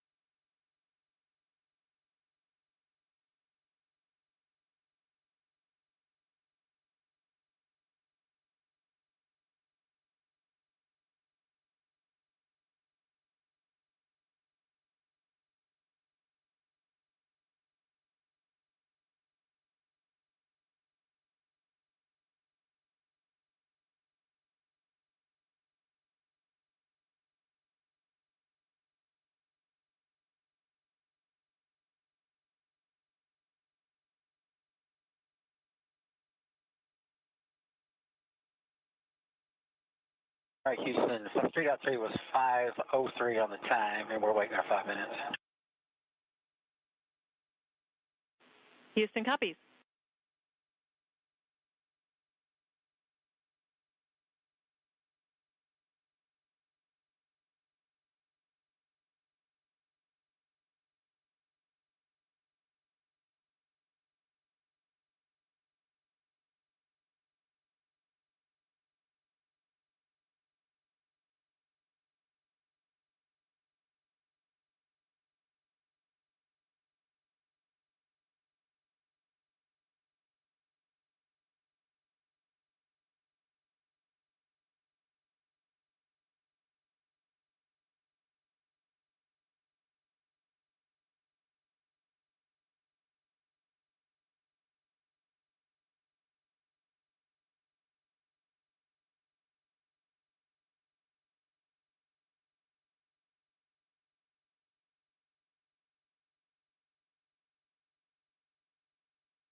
This is Mission Control Houston.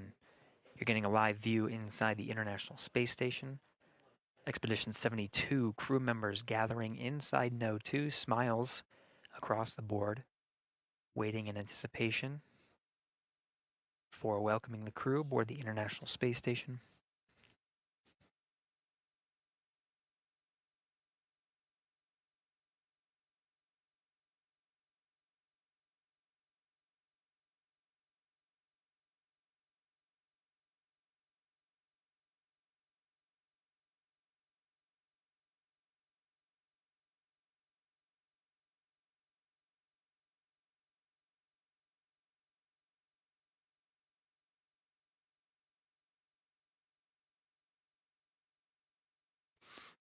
So what the crew is doing right now is, of course, on the timeline really is the welcome of Crew 10 to the International Space Station. Now in the back end there of the pressurized mating adapter, you can see the hatch, and the sort of center of your view. This is where we're going to see Crew 10 being welcomed. The hatch on the far end there is called the A-Pass hatch. This is on the station side. That one, they're still waiting for a go to go ahead and open that up. There's still another hatch once the A-Pass hatch is open. That's the Dragon hatch. That's the time that we'll report that hatches are open. There are 3 that are needed to connect the Dragon crew with the station crew. The A-Pass hatch, of course, on the other side is the Vestibule. Once the Vestibule is pressurized from vacuum up to the same pressure that's inside the International Space Station, that's 14.7 psi, we should be expecting NASA astronaut Butch Wilmore, who is the astronaut tasked with hatch opening procedures, to go through. We're showing 5 minutes. We're going to open the hatch.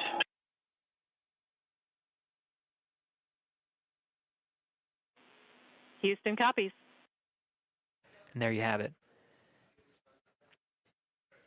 Butch Wilmore saying 5 minutes, he's going to open the hatch. There he goes, floating through the pressurized mating adapter, working on hatch opening procedures now. Expecting, he already reported down to Houston, responding here in the room. Capcom, Tess Caswell. We should expect that to be open in 5 minutes. So the vestibule is pressurized, and that means that it will expose the vestibule and we'll be able to see through the APAS hatch to the Dragon hatch. Now you'll notice it's the Dragon hatch because this hatch, of course, will be opened, but the Dragon hatch has a window at the center of the hatch. We may be able to see small views of the Crew 10 astronauts poking their head through, maybe a couple of waves. Of course, it's pretty crowded now. Some excited Expedition 72 astronauts and cosmonauts awaiting the Crew 10's arrival. Wilmore now working through those procedures now. You can see he's wearing gloves and inspecting the area for any debris. This is a very carefully choreographed set of procedures that he's undergoing right now. Yvonne Wagner and Sonny Williams photographing each other, of course, but the cameras they have in tow, some will be used for engineering purposes to photograph and inspect some areas of the hatchway. These will be sent down to the ground and analyzed by engineers to make sure that everything is good. Part of the standard procedures that are necessary for opening up the hatches.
Houston on 2, seals look good, no condensation.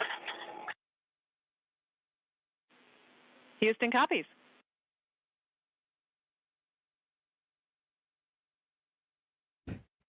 Station hatch is now open. And Dragon, SpaceX on Dragon to ground for crew status.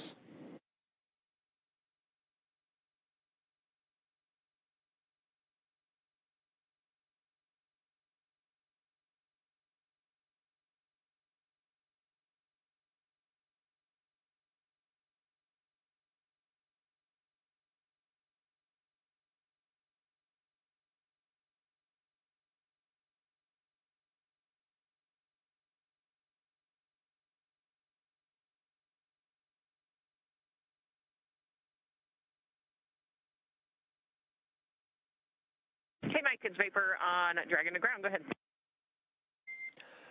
Hey, Vapor. Just wanted to check in since I see Butch and Nick are moving pretty close through the vestibule pressurization and those tasks there. So just wanted to get a status on your guys from inventory report. And I see about 20 minutes on suit drying and just wanted to check in.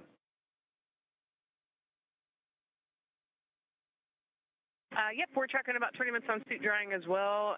You've got 1.5 of us changed, and then the other 2 are doing the inventory and packing right now, and we'll get you the water and feed inventory soon.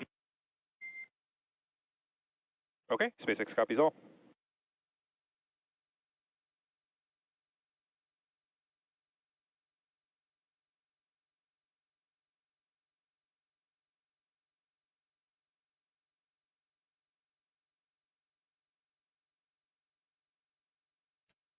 So as a readback, you can hear the crew inside Dragon speaking with the core that's over at SpaceX's Mission Control in Hawthorne, California.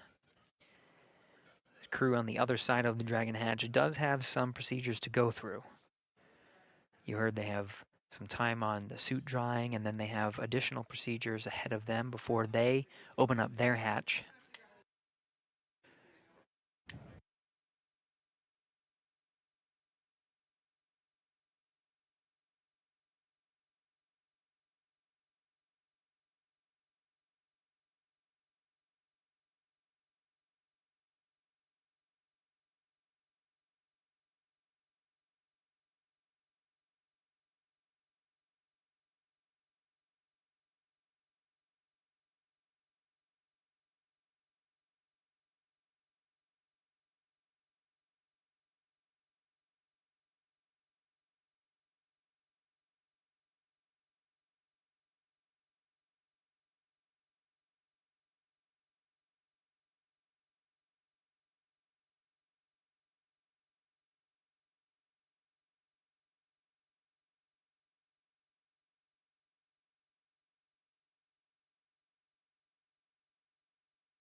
Dragon SpaceX on Dragon to ground.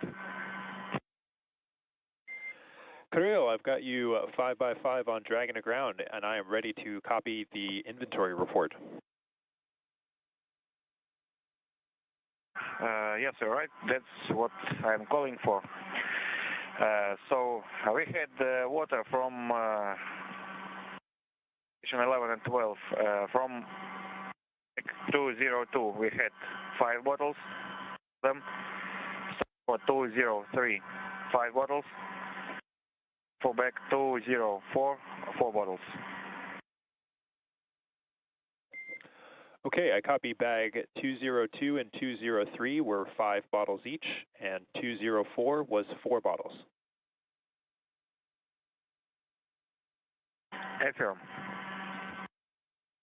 Now let's go through food consumption. We went through all our supplies for the day 1. So bags 301, 302, 303, 304 are empty. I copy. 301 through 304 are all empty. Affirm.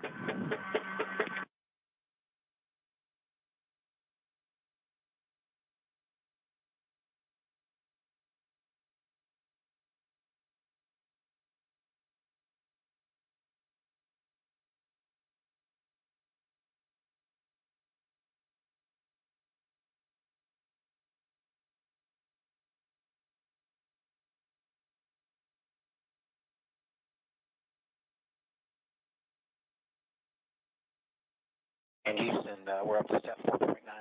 Station's ready for Dragon Hatch equalization. Houston copies.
This is Mission Control Houston, continuing to work through the hatch opening procedures.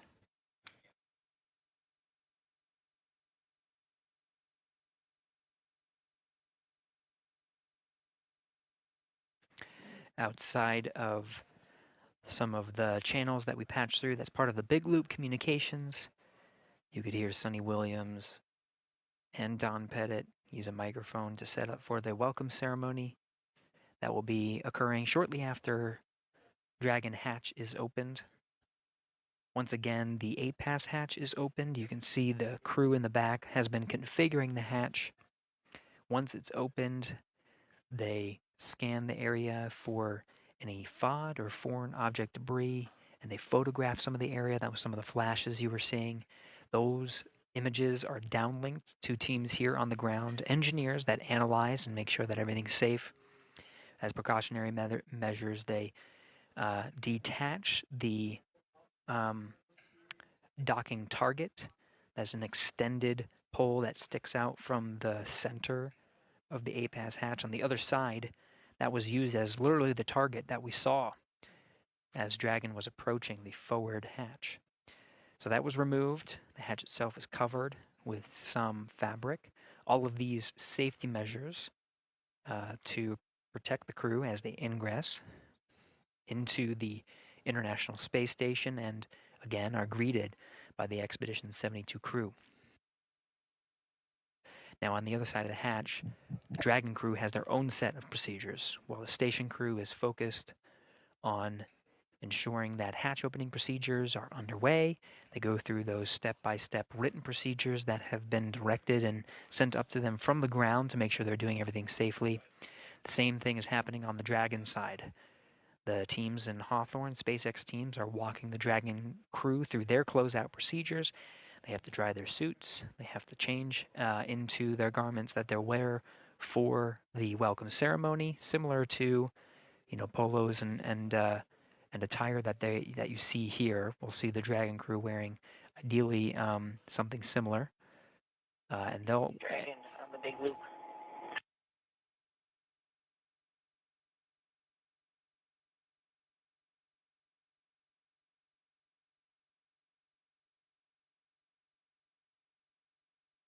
Go ahead for Dragon on the big loop. Hey, can you open your cover to the hatch window cover? Stand by. Give us about 2 to 3 minutes. Okay.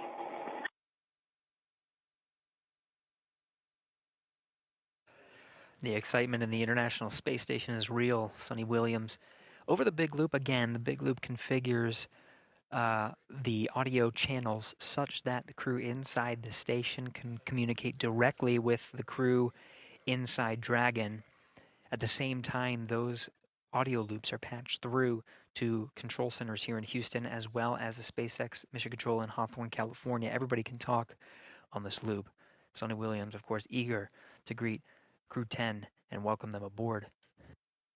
As we mentioned, the SpaceX teams are walking the Dragon crew through their closeout procedures. Again, there's that little window that they can see through. Expedition 72 very eager to see 4 new crewmates and welcome them to the Expedition 72. When they enter and start their formal welcome ceremony, we will see all Expedition 72 astronauts and cosmonauts in this view that you're seeing right now. There will be 11 crew members aboard the International Space Station at the same time.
This is Mission Control Houston. You're getting a live view from inside the International Space Station. Now, we get these incremental handover periods as the International Space Station orbits 17,500 miles per hour over the Earth. They're communicating with several geosynchronous satellites that are positioned also around the Earth and have to point the antenna in a certain way. So these handovers are anticipated as we hand over from satellite to satellite. Nick Hague and many of the other astronauts, of course, working through, eagerly awaiting to greet the Crew 10 astronauts.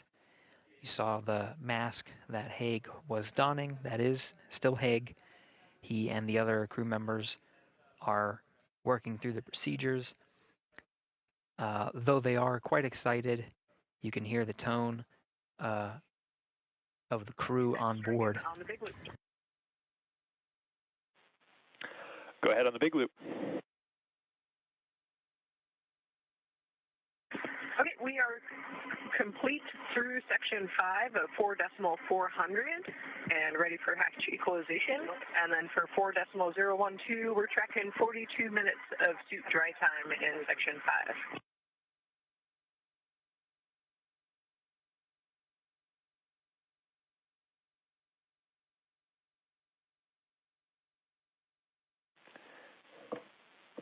And copy, Dragon, standby 1.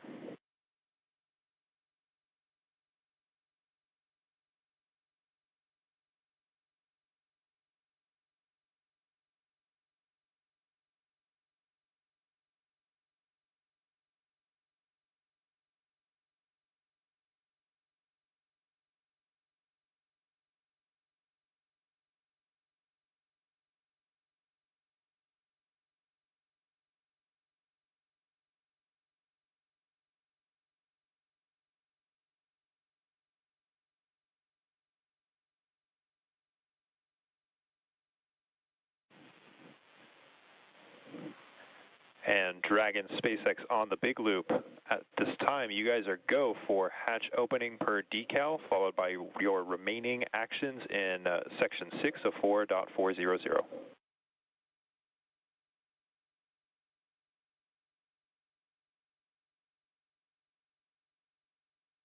Dragon companies go for Dragon forward hatch and then remaining steps in section 6. Good readback.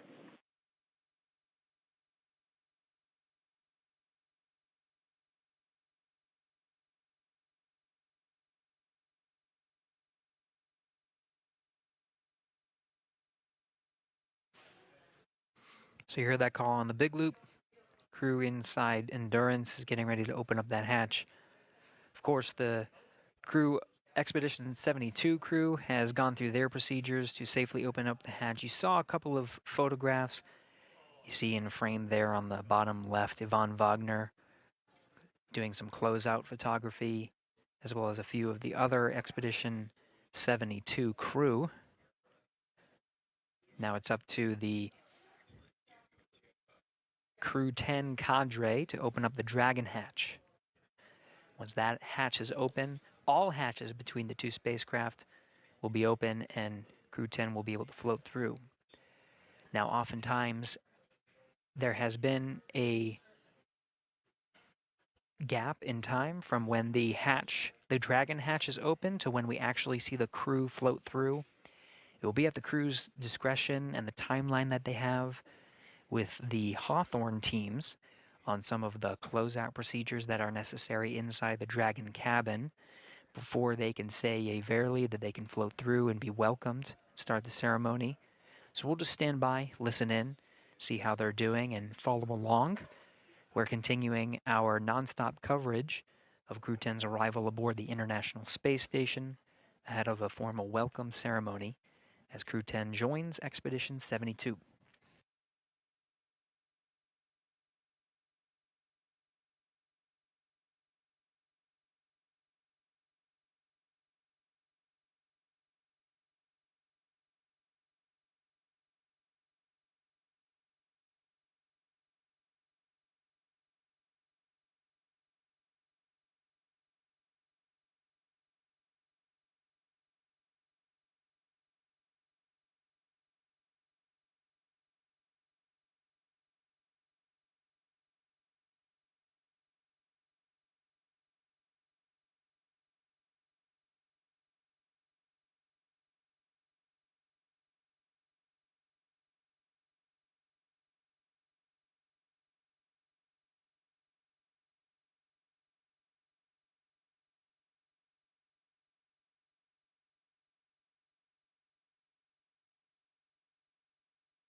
SpaceX Dragon, hatch is open. SpaceX copies, hatch open at 0535 UTC.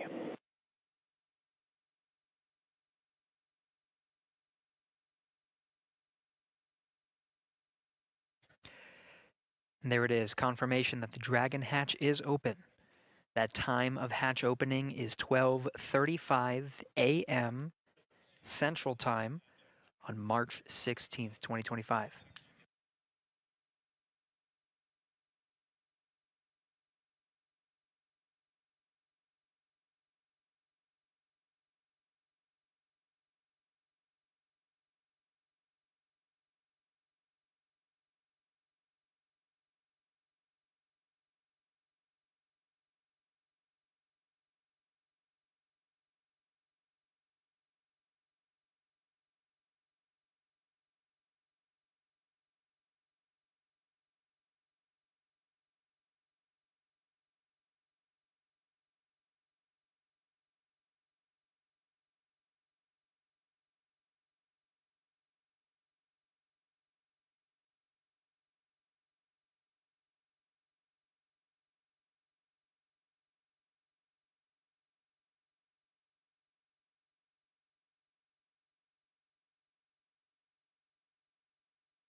Some Dragon on the big loop.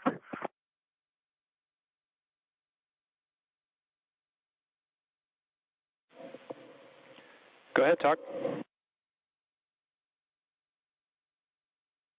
We are in step 6.1 of the procedure 2.102 Crew Dragon ISS and IMV duct installation complete, and you guys go for IMV fan activation. Houston copies.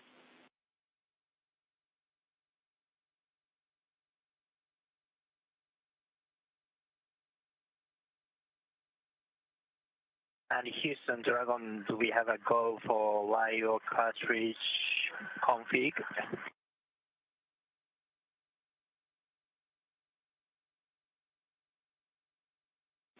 Checking.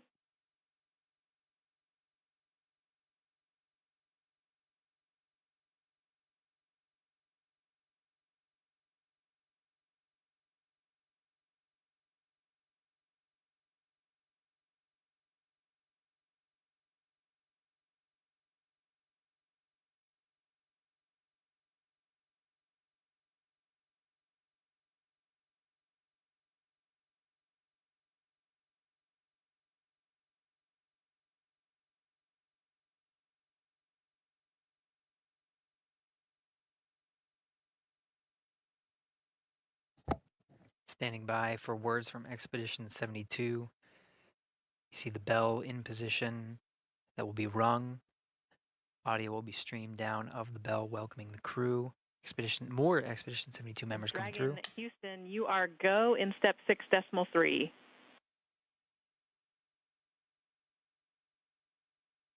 Copy, go for step 6.3.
And Dragon SpaceX on the big loop, be advised that S-band will be deactivated shortly. Dragon to ground will no longer be available for comm.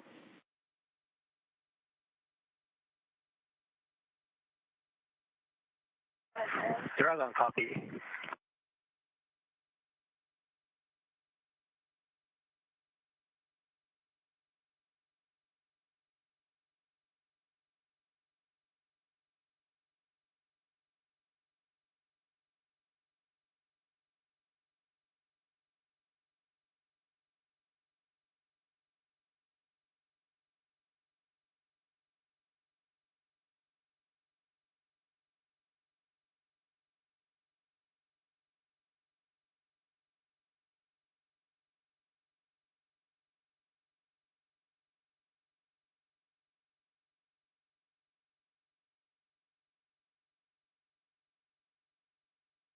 SpaceX Dragon on the big loop for LIO.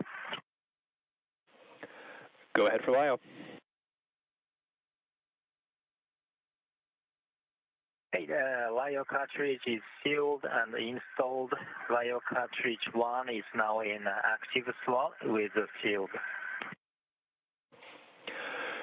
We copy. LIO cartridge 1 is sealed and installed in the active slot at approximately 0542 UTC. That's good copy. Crew 10 Mission Specialist Takuya Onishi confirming some of the closeout procedures. There is a reason why we are waiting for Crew 10 to enter the International Space Station. They do have very important closeout duties inside Endurance. Those lithium hydroxide canisters are consumable carbon dioxide scrubbers inside the cabin of Dragon. So they do want to conserve those carbon dioxide scrubbers, and so before entering the International Space Station, they do want to make sure they conserve the LIO cartridges as much as possible. So that is a very important closeout duty that they have aboard Dragon before they enter. But it seems like we do have the first Crew 10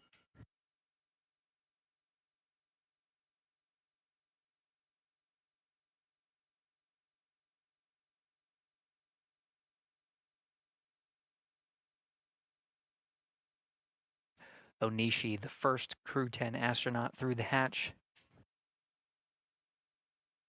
followed by Peskov.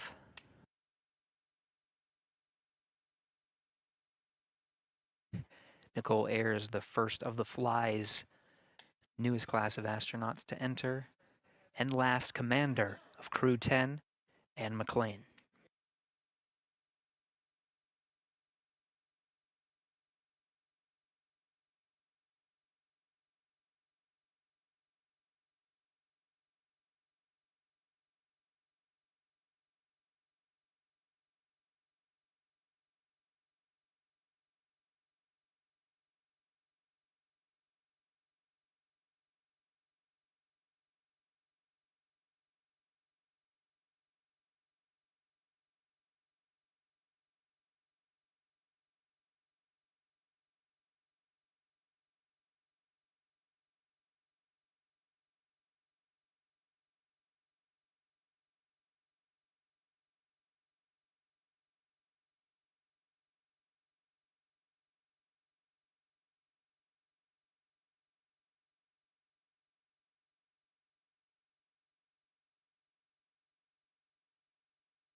SpaceX Crew 10, welcome aboard the ISS.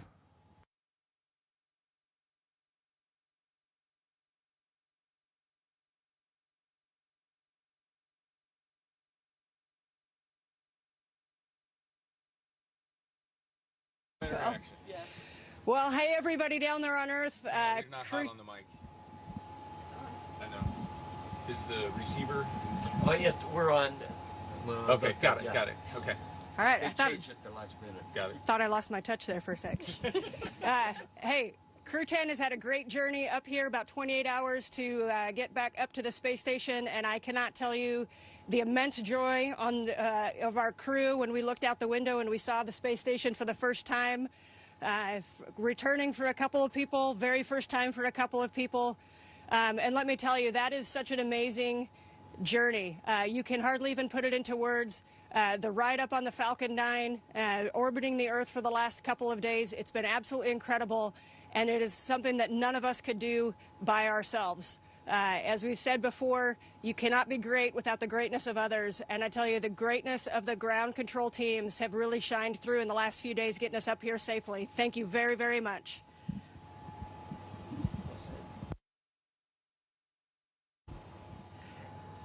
Hey, from the bottom of my heart, thanks to our families, friends, and our colleagues from all the partners, SpaceX, NASA, CSA, ESA, Roscosmos, and JAXA for preparing us and making it possible for us to get here. And we are so excited to now be officially part of the Expedition 72. Thank you guys. And I want to say a couple of words in Japanese from here. 日本の皆さん応援ありがとうございました。元気にここまで ISS まで帰ってくることができました。明日からまた一生懸命希望でのサイエンス等含めていろんなタスクを頑張っていきたいと思います。ぜひ応援よろしくお願いします。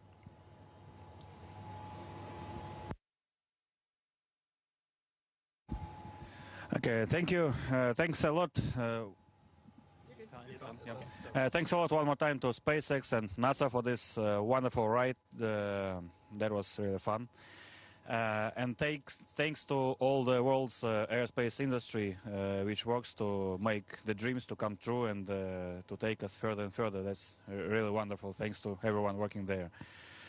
И спасибо, конечно же, отдельно это Роскосмосу и Центру подготовки космонавтов за знания и опыт, которые привели меня сюда.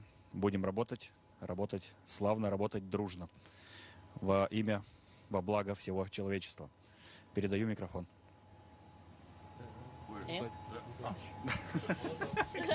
Потерялся. I'd like to just say again, thank you to SpaceX for the awesome ride up here. As a rookie, that was one of the coolest things I've ever done, and I can't wait to get to work up here. So excited for the 4 pilots and us that just got to get to space together, and now we're 4 astronauts together. So thank you to all of our friends and families, and thank you to all of the instructors and all of the ground teams who got us here. Can't wait to get started.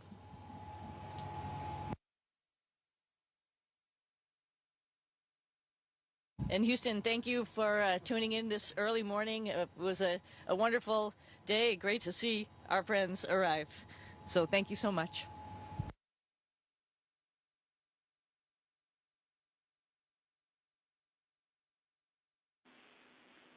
Thanks to all participants. Station, we're now resuming operational audio comm.